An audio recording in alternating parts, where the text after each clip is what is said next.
તો એરપોર્ટ પર ભવ્ય સ્વાગત બાદ કાર્યક્રમ સ્થળે પહોંચી ગયા છે વડાપ્રધાન અને કાર્યક્રમ સ્થળ ખાતે હાલ મુખ્યમંત્રી ભૂપેન્દ્ર પટેલ સંબોધન કરી રહ્યા છે। સીધા દેશની નારી શક્તિને સન્માન અપાવનાર આપણા યશસ્વી પ્રધાનમંત્રી શ્રી નરેન્દ્રભાઈ મોદી સાહેબ, પ્રદેશના અધ્યક્ષ તથા નવસારીના લોકપ્રિય સાંસદ સી આર પાટીલજી, મહિલા અને બાળ વિકાસ મંત્રી શ્રીમતી ભાનુબેન બાબરિયા, મેયર શ્રી પ્રતિભાબેન જૈન, जिला पंचायतना प्रमुख श्री कंचनबा वाघेला, प्रदेश महिला मोर्चाना प्रमुख श्री दीपिकाबेन सरड़वा,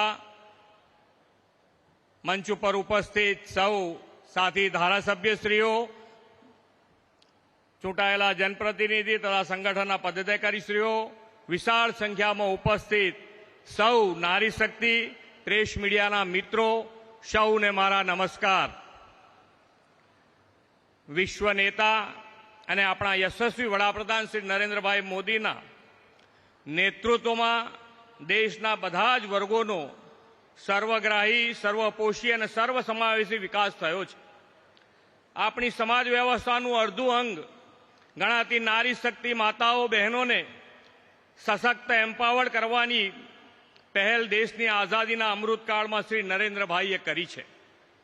દેશની મહિલા શક્તિના આશીર્વાદથી વડાપ્રધાનશ્રીની આગેવાનીમાં સંસદ એક ઐતિહાસિક નિર્ણય કર્યો છે। નારી શક્તિ વંદના અધિનિયમ બિલને પસાર કરવું એ એવો નિર્ણય છે જે દેશનું ભાગ્ય બદલશે। આપણે વડાપ્રધાન શ્રી નરેન્દ્રભાઈ મોદીના નેતૃત્વમાં પૂર્ણ બહુમતવાળી ભાજપ સરકાર પસંદ કરી છે અને એટલે જ 30 વર્ષથી અટકેલું આ કામ પાર પાડી શક્યા છીએ। આદરણીય નરેન્દ્રભાઈ એક વાતનો ઉલ્લેખ કરતા હોય છે કે નીતિ સાફ હોય, नियत नेक होय तो आपो-आप सारा काम थाय छे। देशनी माताओं और बहनों ने जाहिर जीवन में पदार्पण माटे स्काय इज द लिमिट अपवानी श्री नरेंद्र भाईए नेक नीति थी पहल करी छे। ये सपना वर्षों पहले गुजरात की धरती से हमने मिलकर के देखा था। आज उस संकल्प की सिद्धि के साथ मैं आपके बीच आया हूं। खासकर मैं गुजरात की मेरी बहनों से कहना चाहता हूं, हमेशा की तरह इस बार भी आपने रक्षाबंधन पर मुझे ढेर सारी राखियां भेजी थी और हमारे यहां जब राखी मिलती है तो भाई की तरफ से गिफ्ट देने का भी रिवाज है। मैंने इस बार गिफ्ट पहले ही तैयार कर ली थी, लेकिन उस समय बता तो सकता नहीं था। आज मैं ये कह सकता हूं कि नारी शक्ति वंदन अधिनियम पूरे देश की मेरी माताओं बहनों के लिए एक बहुत बड़ा उपहार है। नारी शक्ति वंदन अधिनियम मेरी बहनों के अधिकारों की गारंटी है। नारी शक्ति वंदन अधिनियम मेरी बहनों के सपनों के पूरा होने की गारंटी है। नारी शक्ति वंदन अधिनियम देश की नारी शक्ति के सामर्थ्य का सम्मान है और ये नारी शक्ति वंदन अधिनियम भारत के विकास की, विकसित भारत की भी गारंटी है। क्योंकि जब महिलाएं बड़ी संख्या में नेतृत्व के लिए आगे आएगी तो देश को आगे जाने से कोई रोक सकता नहीं है। मैं आप सभी को नारी शक्ति वंदन अधिनियम पास होने की बहुत बहुत बधाई देता हूं। बहनों, बेटियों, आप सब जानती हैं कि आजादी के इतने दशक तक नारी शक्ति के सामर्थ्य के साथ इंसाफ नहीं हुआ। अब आप मुझे बताइए, किसी के एक हाथ एक पैर को बांध कर रखा जाए तो उससे आप कितनी उम्मीद कर सकते हैं? देश की आधी आबादी की पूरी भागीदारी के बिना देश तेज विकास नहीं कर सकता है। हमने देखा है कि महिला अधिकार की बात पर या तो पहले सियासी बहाने बनाए जाते थे या ये कहा जाता था कि महिलाएं सारे काम नहीं कर सकती। हमने गुजरात से इसी सोच के खिलाफ लड़ाई शुरू की थी। गुजरात में हमने परिवार, समाज और स्टेट तीनों स्तर पर महिला सशक्तिकरण की दिशा में कई सफल अभियान चलाए। परिवार में पीने के पानी जैसी बेसिक जरूरत हो, आर्थिक भागीदारी की बात हो या इलाज की चिंता हो, इनसे महिलाएं सबसे ज्यादा प्रभावित होती हैं। हमने एक एक करके ऐसी बहुत सारी योजनाएं बनाई जिससे परिवार में रहने वाले हर महिला का जीवन आसान हो। सामाजिक स्तर पर बहनों बेटियों को बराबरी दिलाने के लिए, उनकी शिक्षा के लिए हमने कन्या केळवणी अभियान गुजरात में हर जून महीने में चलाते थे। स्टेट लेवल पर राजनीति में और प्रशासन में उनकी भागीदारी सुनिश्चित की गई। गुजरात में स्थानीय निकायों में महिलाओं के लिए 50% आरक्षण की व्यवस्था के बारे में हम सबको पता है। आप में से ज्यादातर बहनें ये भी जानती है कि मैंने हर स्तर पर महिलाओं का प्रतिनिधित्व बढ़ाने के लिए समरस पंचायत ये प्रयोग शुरू किया था। हमने तय किया था कि जिन पंचायतों में प्रधान के लिए महिला के लिए आरक्षण होगा, अगर उस पंचायत में सभी महिलाएं जीत करके आएगी तो उस समरस गांव में हम अतिरिक्त बजट देंगे, अतिरिक्त पैसे देंगे ताकि महिलाओं के नेतृत्व में विकास हो। और हमने देखा कि बहुत बड़ी तादाद में हमारे पंचायतों में सभी सदस्य महिला चुनने लग गई और महिलाओं ने विकास के इस काम को पाई का सही उपयोग करके अमल में लाया। हमने ये भी तय किया कि समरस पंचायतों में हम महिला अधिकारियों को ही नियुक्त करने का प्रयास करेंगे। माताओं बहनों, महिलाओं की भागीदारी के लिए, उनके आरक्षण के लिए ये निर्णय केवल सरकारी नियम कानूनों तक ही सीमित रहे हो ऐसा नहीं है। बीजेपी ने एक जिम्मेदार राजनीतिक दल के रूप में भी कई निर्णय लिए और नई राजनीतिक परंपराओं को शुरू किया।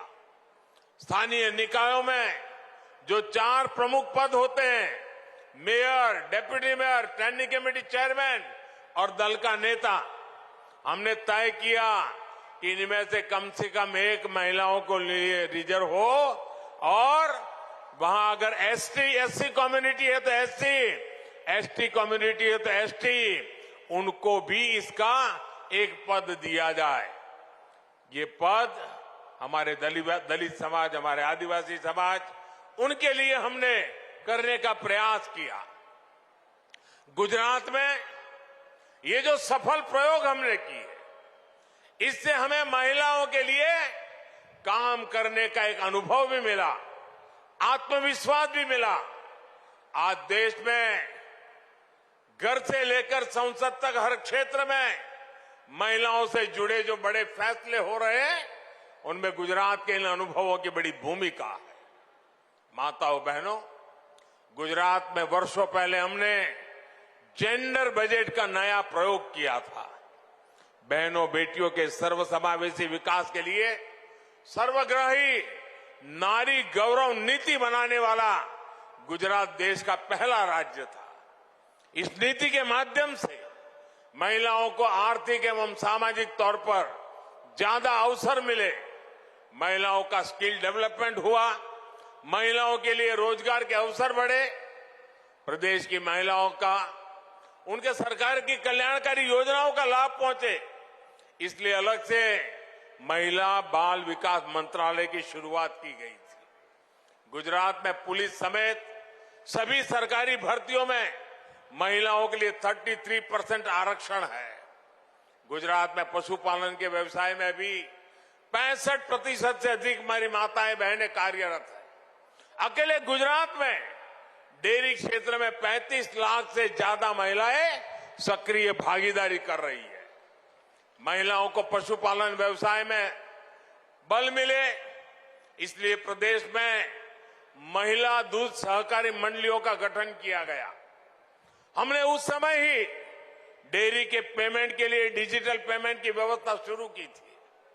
आज इसी वजह से हर रोज करीब करीब 30 करोड़ रुपए का भुगतान सीधे महिलाओं के ही खातों में भेजा जाता है। महिलाओं के खातों में सीधे डिजिटल पेमेंट की व्यवस्था का बहुत बड़ा लाभ हमारी माताओं बहनों को मिला है। साथियों, गुजरात की आदिवासी महिलाओं को सशक्त करने के लिए वन व्यवस्थापन मंडलियों में महिलाओं को प्रमुखता से स्थान दिया गया। आज लाखों महिलाएं वन विकास में अपना योगदान दे रही है।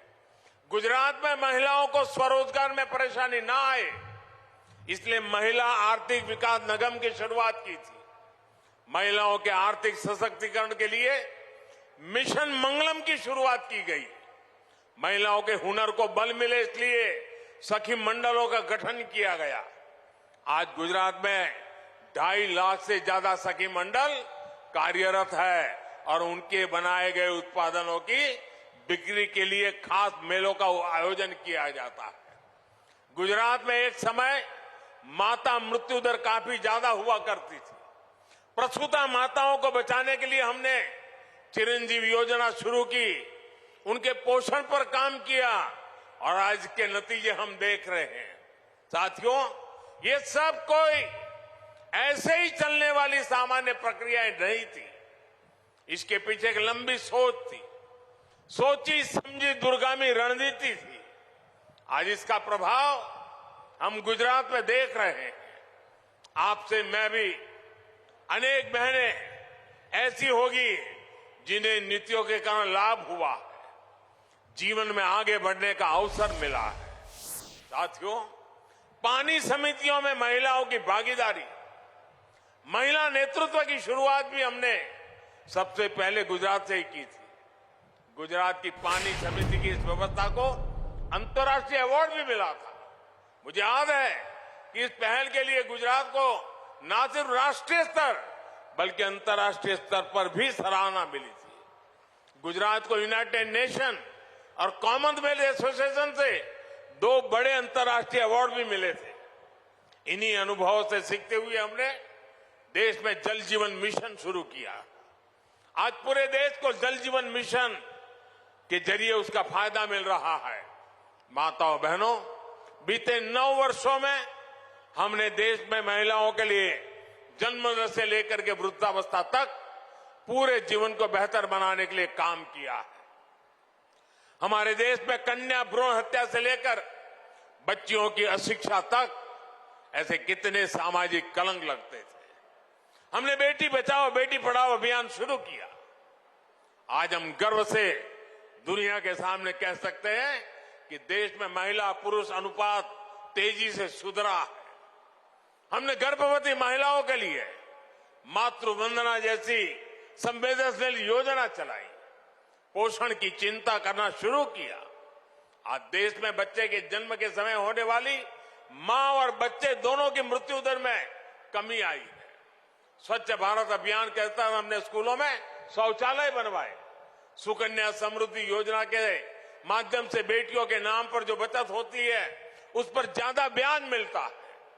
जब बेटियां पढ़कर आगे बढ़ती हैं तो उनके कैरियर के लिए सेना से लेकर माइनिंग तक हर क्षेत्र में दरवाजे खोल दिए गए। इससे बेटियों में पीछे होने की भावना खत्म हुई है, एक आत्मविश्वास आया है और आज देश की इंडस्ट्री हो या खेल का मैदान, बेटियां हर जगह नई बुलंदियों को छू रही है, देश का नाम बढ़ा रही है। कल ही हमारी वुमेन क्रिकेट टीम ने एशियन गेम्स में गोल्ड मेडल जीतकर भारत का परचम फहराया। माताओं बहनों, ये आपकी बढ़ती ताकत का ही नतीजा है कि नारी शक्ति मंथन अधिनियम संसद में रिकॉर्ड मतों से पास हुआ है। जिन लोगों ने दशकों तक इस लटका कर रखा था, उन्हें भी आपके डर से ही इसका समर्थन करने के लिए मजबूर होना पड़ा है और वोट डालना पड़ा है। ये आपकी मजबूती है जो उन्हें मजबूर कर रही है।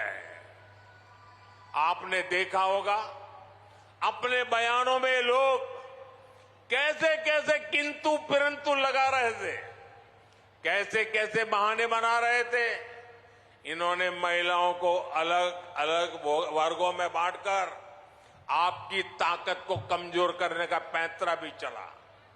लेकिन जब इन्हें लग गया कि ये सरकार पीछे हटने वाली नहीं है, जब उन्हें लग गया कि देश की महिलाएं देख रही हैं कि संसद के भीतर क्या हो रहा है, तो इन्हें मन मानकर मजबूर होकर इस कानून के पक्ष में वोट करना पड़ा।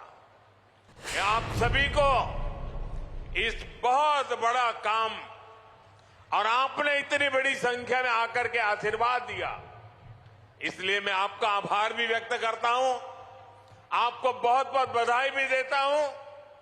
जल्द ही इस कानून की ताकत से आप सब देश की बेटियां ज्यादा संख्या में विधानसभा और संसद में भी पहुंचेगी और देश की आवाज बनेगी। आप सबको मेरी तरफ से बहुत बहुत धन्यवाद। नमस्कार। भारत माता की, भारत माता की बहुत बहुत धन्यवाद। बहुत धन्यवाद। ખૂબ આભાર માનનીય વડાપ્રધાન શ્રી આપનો। અને હવે આજના આ કાર્યક્રમમાં ઉપસ્થિત માનનીય પ્રધાનમંત્રી શ્રી અને સર્વે મહાનુભાવનો ઋણ સ્વીકાર આભાર વિધિથી કરશે પ્રોફેસર ડોક્ટર સ્મિતાબેન જોશી। વડાપ્રધાન નરેન્દ્ર મોદી આજે અમદાવાદમાં છે અને નારી શક્તિને વંદન કાર્યક્રમમાં વડાપ્રધાન નરેન્દ્ર મોદીએ આજે મહિલાઓની તાકાત શું છે અને મહિલાઓના સશક્તિકરણ માટે ભારતીય જનતા પાર્ટીની અને એનડીએની સરકારે શું કાર્ય કર્યું, ગુજરાતે કેટલો મહત્વનો ફાળો આપ્યો, એ તમામ વિશે માંડીને વાત કરી।